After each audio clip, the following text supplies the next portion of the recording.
Our first stop is beautiful Costa Rica. Clear waters and tropical surroundings. Ah, a dream come true. And for those looking for adventure, get your kicks at this hotel, just 2 hours south of San Jose. My name is Alan Templeton, and I've been the architect behind the projects here at Costa Verde for the last 20 years.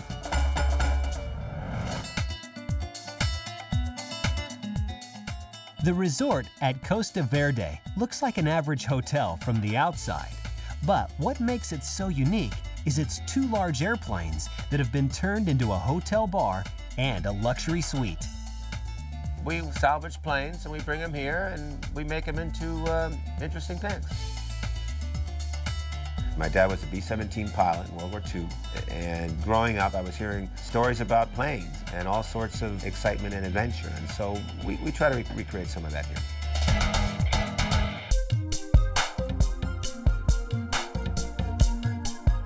What we have here is a 727 made into a fuselage home. Planes like this can cost up to $500,000, but Costa Verde got them for a steal. This recycled plane was a donation from the San Jose, Costa Rica airport and now has 1,400 square feet of luxury accommodations for anyone to rent. We have 2 beautiful suites here, and what we have here is the foyer. We have the 2 balconies, the entrance balcony, we have the outside balcony in the back here, and they're both sitting on top of the wings.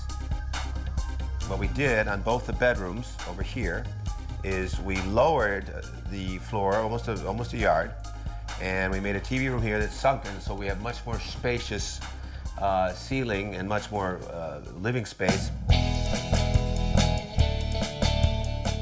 Here in the master bedroom, we have beds that I bought in Java. They're all teak, which is not native to Java. They're all farm-grown teak. We decided to put the whole inside, panel it in teak, and put wood floors here to give it that real natural look and make it a warm, comfy feeling. Obviously, we don't leave it metal. Here we are coming into the cockpit. We built the shower here with very nice curved plexiglass windows. We have our 2 pilot seats over here.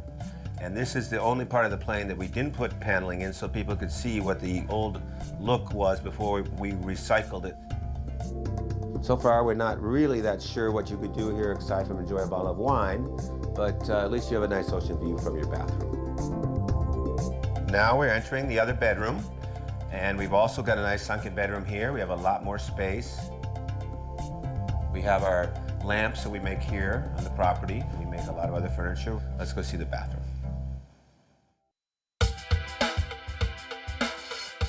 Here we are in what I consider to be the coolest part of the plane.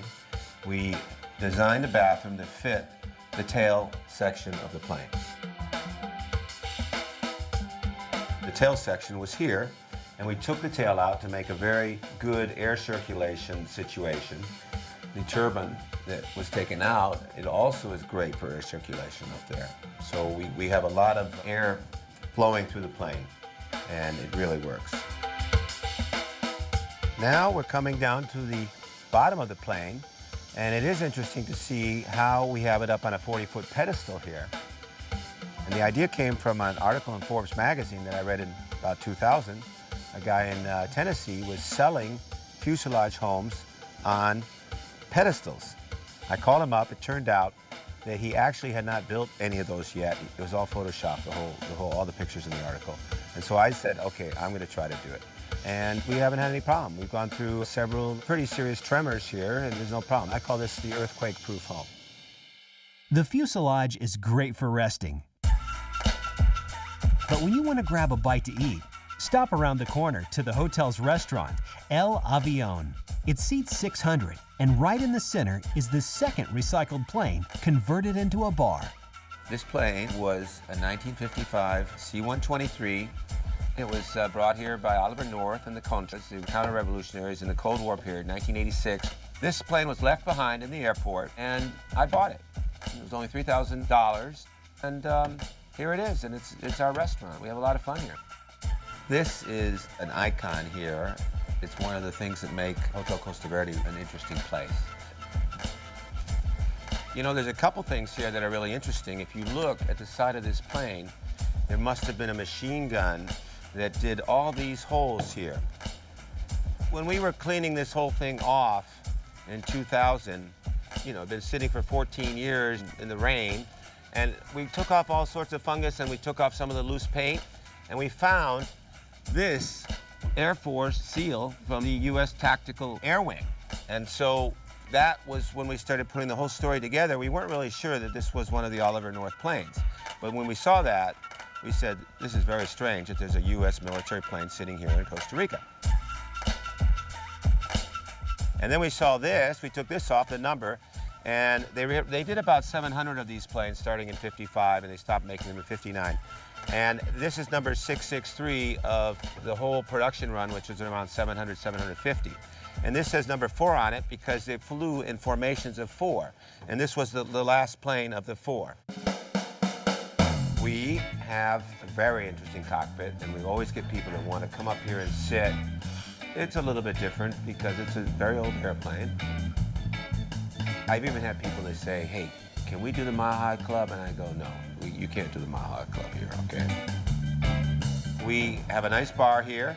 Took the 2 wheel covers off the 2 wheels on the plane, and we made them into a bar. We have all of our own furniture that we make here on site, and we have our nice tables and nice chairs.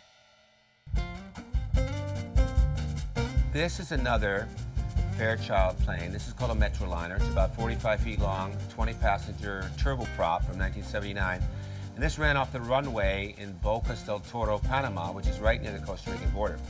I went down and bought this piece of scrap. It was very cheap, under $1,000.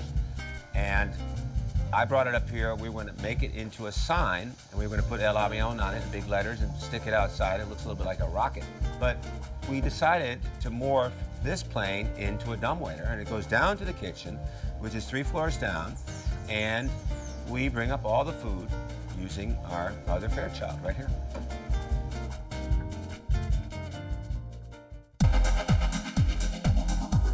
Now we just come up here at night and we put on some music and we have a very nice pub.